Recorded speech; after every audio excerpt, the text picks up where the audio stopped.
하나님께서 이스라엘을 출애굽시키셨습니다. 그리고 그들과 언약을 체결하셨습니다. 나는 너의 하나님이 되고 너는 나의 백성이 되리라. 이제 하나님과 언약을 맺은 이스라엘 백성들은 그 언약이 담고 있는 약속을 향해 앞으로 행진해야 했습니다. 시내산에서 하나님의 언약 백성이 된 그들은 이제 이전과는 달라진 신분이 되어 있었고, 출애굽의 하나님, 구원의 하나님, 언약의 하나님께서 자신의 하나님이 되심으로 인해서 약속의 땅을 향한 그들의 발걸음은 아주 가벼웠을 것입니다. 하지만 그들의 광야 생활은 생각보다 길어졌고요. 그 광야의 길이 그들을 힘겹게 하였는데요. 상한 마음, 간절한 마음이라는 제목으로 말씀이 주는 교훈을 함께 나누겠습니다. 첫째로, 길로 인하여 상한 마음입니다. 여러분, 민수기는 어떠한 책입니까? 민수기는 출애굽한 이스라엘이 백성들의 인구 조사를 기록하여 낸 책입니다. 그들 중에 20세 이상으로 전쟁에 나갈 수 있는 자가 얼마나 되는지를 파악한 책이지요. 그렇기 때문에 민수기는 두 번의 인구 조사가 전체 내용의 주요한 두 축을 이루고 있습니다. 첫 번째 인구 조사는 민수기 2장에, 두 번째 인구 조사는 민수기 26장에 기록되어 있습니다. 그리고 이 두 인구 조사 사이에는 약 40년의 시간 간격이 있습니다. 막 출애굽했을 당시에 계수한 것이 첫 번째 인구 조사지요. 40년간의 광야 생활을 마치고 약속의 땅 가나안으로 들어가기 전에 계수한 것이 바로 두 번째 인구 조사입니다. 잘 아시다시피 이 40년 동안 첫 번째 인구 조사에서 계수된 모든 20세 이상의 사람들은 오직 여호수아와 갈렙을 제외하고는 전부가 광야에서 죽음을 맞이하게 되었습니다. 즉 두 번째 인구조사 때 계수된 60만 1730명은 여호수아와 갈렙을 제외하고 첫 번째 인구조사 때와는 전혀 다른 사람들인 것입니다. 숫자만 비슷할 뿐이지 60만 명에 가까운 사람들이 완전히 새로운 사람들이라는 말입니다. 그런데 여러분, 그들의 범죄함으로 인해서 첫 번째 인구조사 때 계수된 자들은 여호수아와 갈렙을 제외하고 그 어느 누구도 포함되지 않았음에도 불구하고 그들의 60만 대군을 계속해서 유지할 수 있었던 이유는 무엇이겠습니까? 하나님의 은혜입니다. 이스라엘 백성들이 끊임없이 불평하고, 이스라엘 백성들이 끊임없이 불신앙하고 끊임없이 불만을 내놓았음에도 불구하고 하나님께서는 여전히 60만 명을 유지할 수 있는 은혜를 베푸셨습니다. 이게 무슨 뜻입니까? 내가 기필코 이스라엘을 가나안 땅에 정착시키겠다. 내가 기필코 이스라엘을 약속의 자녀로 만들겠다. 내가 기필코 온 세상에 나의 언약이 성취됨을 드러내겠다. 하나님의 의지를 보여주는 것입니다. 하나님께서 자신이 아브라함과 이삭과 야곱과 맺은 언약에 얼마나 신실하였는지를 그대로 말씀해 주시는 것입니다. 그런데 이들이 지금 길로 인하여 마음이 상하였다라고 합니다. 하나님께서 주신 약속의 땅을 200만 명의 이동이라고 하더라도 2-3개월이면 도착할 거리인데요. 왜 이들은 40년이나 걸렸을까요? 그 이유는 하나님께서 그들의 창조주요, 하나님께서 그들의 구원자요, 하나님께서 나는 스스로 있는 자니라 계시하신 여호와 되심에도 불구하고 그들이 바로 그 하나님께 반역하였기 때문입니다. 민수기 14장 33절에서 34절을 보시면 하나님께서 이스라엘 백성들에게 말씀하시기를, 너희의 자녀들은 너희 반역한 죄를 지고 너희의 시체가 광야에서 소멸되기까지 40년을 광야에서 방황하는 자가 되리라 하셨습니다. 그런 뒤 뭐라고 하셨는지 아십니까? 너희는 그제서야 내가 싫어하면 어떻게 되는지 알리라 하셨습니다. 내가 싫어하는 일을 너희들이 하게 될 때에 그 결과가 어떻게 되는지 내가 알게 해주겠다 말씀하시는 것입니다. 여러분, 그들이 무엇으로 하나님께 반역하였습니까? 그들이 보인 반역은 하나님께서 주시기로 한 그 땅에 대한 약속을 불신앙하고 거부하는 것입니다. 이곳이 너희가 살 땅이다 말씀하시며 보여주시는데 그것은 우리가 죽을 땅이다 판단하며 하나님께 따졌던 것입니다. 밤새 통곡한 온 회중은요, 모세와 아론을 원망하며 우리가 애굽 땅에서 죽었거나 이 광야에서 죽었으면 좋았을 것을, 어찌하여 여호와가 우리를 그 땅으로 인도하여 칼에 쓰러져 죽게 하는가? 애굽으로 돌아가는 것이 낫지 않냐냐? 우리가 한 지휘관을 세우고 애굽으로 돌아가자 하였습니다. 정탐꾼들의 악평은요, 온 이스라엘의 더 큰 악평으로 퍼져나갔고요. 우리는 메뚜기 같다라는 생각은 차라리 애굽 종살이가 더 좋겠다라는 생각으로 이어졌습니다. 바로 그 생각은 출애굽의 구속하심과 신의 산 언약과 하나님의 임재하심 자체를 제거해버리는 것입니다. 정탐꾼들의 악평은 하나님의 구속의 은혜를 무의미하게 만들 뿐 아니라 언약의 성취를 가로막는 크나큰 범죄였던 것입니다. 이것은 단순히 불신앙이 아니라 언약 이행을 방해하는 반역죄였던 것이지요. 그 결과 그들은 수개월에 갈 거리를 40년에 걸쳐서 광야 길을 걸어야 했습니다.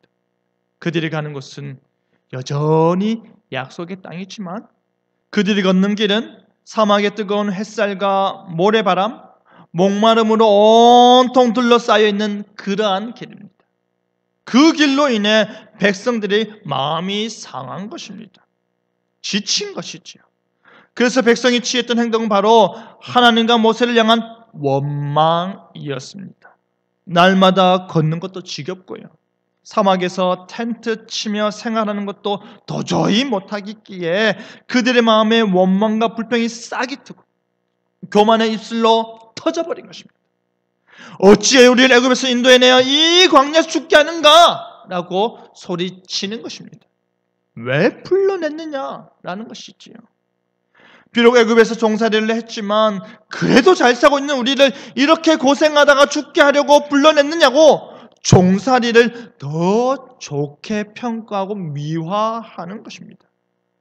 이 불평은 정탐꾼들로부터 시작된 그 불신앙과 반역의 죄악과 동일한 것이었습니다. 여러분, 길거리에서요, 중년의 남자가 연약한 여자 머리카락을 휘어잡고 막 때리고 있었는데요, 이 매맞는 여인은 떨리는 목소리로 살려주세요, 살려주세요라고 외쳤다라고 합니다. 그런데 대부분 사람들이 멀뚱멀뚱 쳐다보고 있던 찰나에 지나가던 한 남자가 여자를 때리는 남자를 말리면서 왜 여자를 때리십니까? 라고 그 남자를 밀쳤는데요, 그러자 주변 사람들이 여자를 때리면 안 되지, 저 못된 사람 하고 이야기하기 시작했답니다. 그 남자는 네가 무슨 상관인데? 라고 하면서 실랑이가 붙었는데요, 서로 멱살을 잡는 상황까지 이르렀다고 합니다. 그런데 갑자기 황당한 일이 벌어졌습니다. 살려달라고 애원하던 이 여인이 자기를 구해준 남성을 때리면서 왜 내 남편한테 손을 대냐? 당신이 뭔데 내 남편 건드리냐라고 달려들었다라는 것이죠. 이 남자는 구해달라고 해서 구해주다가 오히려 봉변을 당한 것입니다. 지금 이스라엘이 이와 같습니다. 지금 이스라엘 백성들은 다른 사람이 아닌 하나님께서 그들을 불러내었습니다. 하나님이 가만히 있는 그들을 너희들이 이곳에서 나가면 좋겠다라고 해서 불러내었습니까? 아닙니다. 그들이 고통 가운데 부르짖고 제발 좀 살려달라고 애원을 하기에 하나님께서 그 조상들의 언약을 기억하셔서 종살이하던 이스라엘을 구원해 주신 것이지 않습니까? 그런데 지금에 와서는 오히려 하나님께 원망을 쏟아붓고 있는 것입니다. 그러면서 계속하는 말이 5절 말씀에 이곳에는 먹을 것도 없고 물도 없도다. 우리 마음이 이 하찮은 음식을 싫어하노라 하고 불평하였습니다. 사막에서 생활을 하니까 먹을 것이 없어서 배도 고프고 목은 마른데 마실 물은 없고 매일같이 만나를 먹는 것도 지겨웠던 것이지요. 그래서 그들이 만나를 가리켜서 하찮은 음식이라고 하면서 그것이 싫다, 그것이 지겹다라고 한 것입니다. 여러분 생각해 보십시오. 비록 종살이이지만 자기들 집도 있었고 먹고 싶은 음식도 마음껏 먹을 수 있었고 쉬고 싶을 때 그늘에 편안하게 쉴 수도 있었는데 애굽에서 탈출한 뒤 자유인이 되었지만 집도 없고 천막 생활을 해야 합니다. 음식도 없고 덥고 목도 마르고 가도 2달 만에 갈 곳을 수년간 계속 방황하고 걷기만 하니 힘들지 않겠습니까? 이스라엘 백성들 입장에서 생각할 때는 삶이 너무 힘들기에 이것도 싫고 저것도 싫고 다 싫고 짜증날 수 있는 것입니다. 그러니 하나님께서는 그들의 조상이 알지 못했던 하늘 양식인 만나를 그들에게 먹이셨음에도 불구하고 그들의 조상이 경험해보지 못한 반석에서 나온 물을 그들로 마시게 하셨음에도 불구하고 이스라엘 백성들에게 이 모든 것들은 단순히 하찮은 것들에 불과한 것입니다. 출애굽하여 광야 생활을 하던 이스라엘 백성들은 삶이 너무 고되고 힘들기에 그들이 가야 할 길, 그들이 바라보고 있는 그 약속의 땅, 하나님의 언약과 복을 잊어버렸던 것입니다. 하나님을 믿고 약속의 땅에 들어갈 때까지 순종하며 전진해 나가야 하는데도 불구하고 무엇을 믿어야 할지, 어떻게 살아야 할지, 지금 그들이 걷고 있는 그 길이 과연 바른지, 얼마나 더 걸어야 하는지, 얼마나 더 고생해야 하는지 혼란의 상태에 빠진 것입니다. 40년이나 말씀하셨음에도 불구하고 그 40년을 견디지 못하는 것입니다. 하나님께서 아브라함의 언약 속에서 약속하셨던 것처럼 400년 만에 그들이 애굽에서 구원함을 얻었듯이 하나님께서 그들의 불평과 반역에 40년 동안 광야 생활이 끝이 나면 약속의 땅에 이를 것이라는 그 생각을 그들이 하지 못하는 것입니다. 사랑하는 성도 여러분, 여러분은 지금 어떠한 길을 걸어가고 계십니까? 여러분이 그렇게 기도하며 바라던 그 길을 지금 걸어가고 계십니까? 지금 내가 겪고 있는 이 고난, 이 어려움과 시험은 내가 바라던 것이 아닌데 라고 생각하시나요? 예수님 믿으면 복받고 생각하고 계획하는 모든 일들이 다 잘 될 거라 생각했는데 전혀 그렇지 않는 것 같습니까? 교회 다니면 더 나은 삶을 살 거라 생각했는데 그리 달라진 게 없는 듯 합니까? 그렇지 않습니다. 우리 입장에서는 이 삶이 너무 힘들고 도저히 이해할 수 없을지 몰라도 하나님 입장에서 볼 때에 우리가 지금 걷고 있는 이 험난한 길은 우리를 낮추고 단련하여서 신명기 8장 3절의 말씀과 같이 사람이 떡으로만 사는 것이 아니라 여호와의 말씀으로 사는 줄 알게 하는 가정임을 기억하시길 바랍니다. 우리가 걸어가야 할 그 길이 어떠한 길인지 잊지 마시길 바랍니다. 아무리 힘드시더라도 우리가 무엇을 믿고 어떻게 살아야 할지 잊지 마시기 바랍니다. 아무리 고되더라도 하나님께서 부르셨고 하나님께서 돌보시고 하나님께서 책임지시니 믿고 의지하시길 바랍니다. 하나님께서 반드시 여러분을 쉴만한 물가로 인도하실 것입니다. 하나님이 부르셔서 한 발 한 발 내딛는 우리의 걸음, 조금씩 나아질 우리의 삶이 더욱더 힘차길 바랍니다. 하나님을 믿는 마음으로 순종하면서 여러분이 걸어가야 할 그 광야의 길을 힘차게 걸어가길 바랍니다. 둘째는 구원을 향한 간절한 마음입니다. 이스라엘 백성들이 하나님을 향해 원망했습니다. 그 원망이 심각한 죄인 이유가 무엇입니까? 그것이 바로 하나님의 약속 성취를 향한 모든 역사를 거부하는 것이었기 때문입니다. 그들이 끝없이 원망했을 때 하나님께서는 불뱀을 백성 중에 보내어 물게 하셨습니다. 우리가 알기로 이 불뱀은요, 등에 불타는 듯한 붉은 반점이 있는 사막에 살고 있는 사막에 많은 독사입니다. 이 뱀에 물리게 되면 어떻게 되는 줄 아십니까?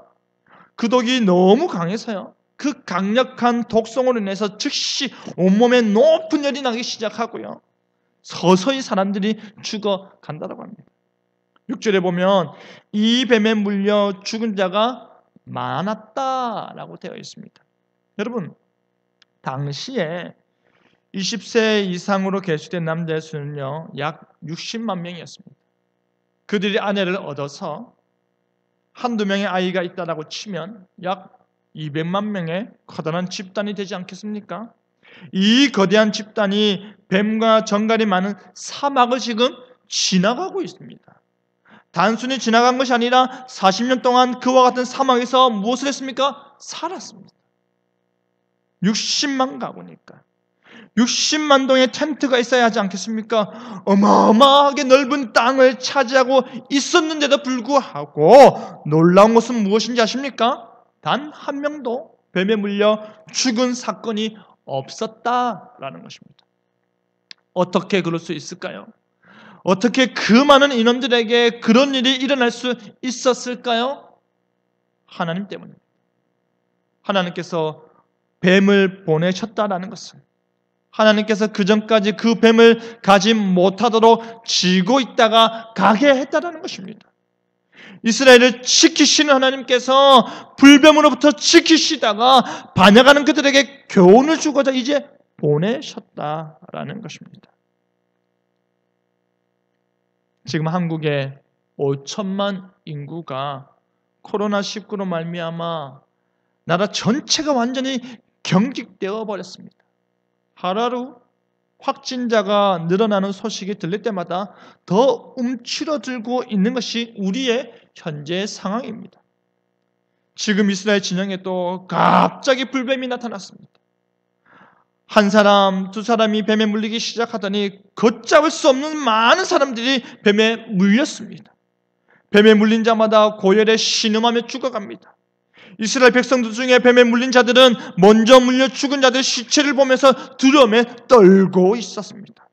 끙끙 앓으면서 그들의 옆에 죽어 있는 친구의 시체와 같이 되겠구나 하며 조금이나마 생명을 부지하려고 애를 쓰고 있습니다. 아직 물리지 않은 자들은 물릴까 염려하며 공포 속에 떨고 있는 것입니다. 이러한 상황에서 그들이 할 수 있었던 일은 무엇이었을까요? 여러분 같으면 무엇을 할 수 있겠습니까? 7절에 그들은 모세에게 말하기를 우리가 여호와와 당신을 향하여 원망함으로 범죄하였습니다. 우리가 회개하니까 제발 이 뱀들을 우리에게서 떠나게 하소서 하였습니다. 이 죽음의 공포에서 벗어나도록 뱀들을 떠나게 해달라고 요청하는 것입니다. 지금껏 모든 원망과 불평을 홀로 듣고 감당해야만 했던 모세는요, 백성들의 간청을 듣고 하나님께 기도를 하였는데 그때 하나님께서는 모세에게 무엇라 말씀하셨습니까? 불뱀을 만들어서 장대 위에 매달아라 하셨습니다. 그리고 물린 자마다 그것을 보면 살리라 말씀하시는데요. 불뱀 때문에 죽어가는 고통을 당하고 있는데 이제는 장대 위에 달린 불뱀을 보면 살겠다라고 합니다. 우리 하나님께서 너무너무 잔인하신 거 아니십니까? 자신을 죽게 하는 심판의 도구를 이제는 구원의 도구라고 믿으라 하니, 자신이 심판받아서 죽게 하는 것이 바로 그 불뱀인데, 이제는 구원받아서 자신에게 생명을 주는 것이 불뱀이라고 합니다. 그것을 믿는 것이 과연 쉬운 일일까요? 결코 쉬운 일이 아닙니다. 결코 간단한 문제가 아닙니다. 해외에 선교사로 나가 있는 동기 목사님께서는 지금 코로나19로 인해서 자기들도 어려움에 놓여 있다 하더라고요. 자신은 건강한데 단지 동양인이라는 이유 하나만으로 그래서 지나가는 사람들이 피해가거나 갑자기 손수건을 꺼내서 코를 막고 지나간다라고 합니다. 선교사님이 하는 말이 그들의 마음은 충분히 이해하는데 좀 그렇다 하더라고요. 그런데 여러분, 지금 자신을 물어 죽게 하는 독사로 인해서 사경을 헤매고 있는데, 자신의 가족들이 죽어가고 있는데 그 불뱀을 바라본다는 것 자체는 결코 쉬운 일이 아닙니다. 그 불뱀 자체가 독이 있건 없든 상관없이 그것을 바라보는 것은 결코 쉬운 일이 아닙니다. 지금 그들이 듣게 된 불뱀을 보는 자는 살리라라는 대답은 불뱀으로부터 살려달라는 그들의 목숨 간청에서 비롯되었기 때문에 더더욱 쉬운 일이 아닌 것입니다. 그들이 원한 하나님의 구원은 불뱀이 아니었을 것입니다. 하지만 하나님께서 원하시는 것은 그의 말씀을 믿는 것입니다. 불뱀이 심판의 도구였다 할지라도 이제 하나님께서 그 심판의 도구였던 불뱀을 구원의 도구로 제시하시니 그것을 보는 자마다 살리라는 말씀을 마음으로 믿고 직접 바라보는 자는 구원을 얻는다라는 것입니다.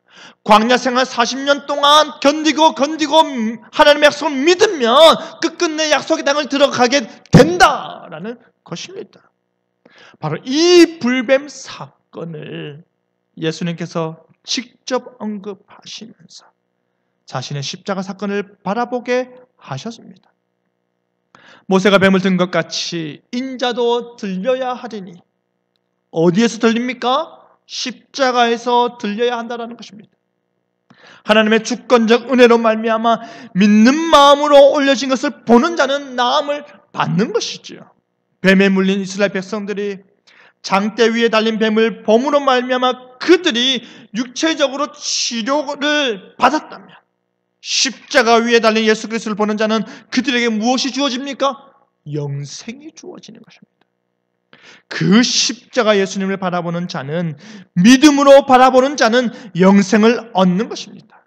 살아계신 하나님의 아들 예수 그리스도를 믿는 자는 심판받지 아니하고 영생을 얻는다면, 믿지 않는 자는 이미 심판받아 어둠을 더 사랑하며 살게 되는 것입니다. 예수 그리스도의 대속적 죽음을 믿음의 눈으로 바라보는 자요, 그 믿음의 눈으로 계속해서 하나님 나라를 소망하는 자는 영원한 복락을 누리는 것입니다. 영원하신 하나님과 동행하기 위해서 우리가 영생해야 하듯이 아버지가 계신 곳으로 나아가는 유일한 길이요 단 하나의 길은 바로 예수 그리스도를 믿는 믿음으로 인해서 영생을 소유하는 것입니다. 그것이 하나님과의 교제 안으로 들어가는 것입니다. 사랑하는 성도 여러분, 이스라엘 백성들은 살고자 하는 간절함이 그들의 온 몸과 온 마음을 뒤덮었습니다. 죽음의 공포가 자신들을 휘어잡기 시작하자 바로 그때 깨닫기 시작하는 것입니다. 이스라엘 백성들이 불뱀 때문에 죽어가고 있는데 그 불뱀으로 살 수 있다는 말을 믿는다는 것이 정말 큰 믿음이라 생각지 않으십니까? 너무나도 절박하고 생명이 걸린 문제이기에 그들은 그것을 믿을 수 있었던 것입니다. 하지만 바로 그와 같은 믿음, 절박한 믿음, 목숨 건 믿음, 살고자 하는 믿음, 살려달라는 믿음, 그 믿음이 우리에게 있길 바랍니다. 십자가를 바라보는 믿음은 바로 영생을 갈구하는 믿음이어야 하기 때문입니다. 하나님의 말씀을 믿는 믿음, 하나님께서 그의 말씀대로 하실 것을 믿는 믿음, 그 믿음이 여러분에게 있기를 간절히 바랍니다. 말씀을 맺겠습니다. 사랑하는 성도 여러분, 이스라엘 백성들은 그들이 걸어야 하는 광야길로 말미암아 마음이 상하였습니다. 그리고 그들이 겪어야 하는 광야 죽음으로 말미암아 마음이 간절하였습니다. 그 상한 마음이 간절한 마음으로 바뀌었을 때 우리 하나님께서 은혜를 베푸시는 것입니다. 그 상한 마음이 간절한 마음으로 바뀌었을 때 우리 하나님께서 구원의 길을 제시하여 주시는 것입니다. 우리 역시도 이 땅에서 광야의 길을 걷는 것처럼 약속을 향해 걷게 될 것입니다. 이스라엘 백성들은 그 40년이라는 시간이 주어졌듯이 우리에게도 이 인생이란 시간이 주어졌습니다. 이 길을 가는 동안 하나님만 온전히 바라보시길 바랍니다. 이 길을 가는 동안 십자가의 길을 목숨과 믿음으로 걷길 바랍니다. 그리하여서 하나님과의 참된 교제 가운데 그로부터 나오는 구원의 모든 유익들과 위로를 받아 누리며 오늘 광야의 길 걸어가는 저와 여러분 되기를 간절히 바랍니다. 아멘.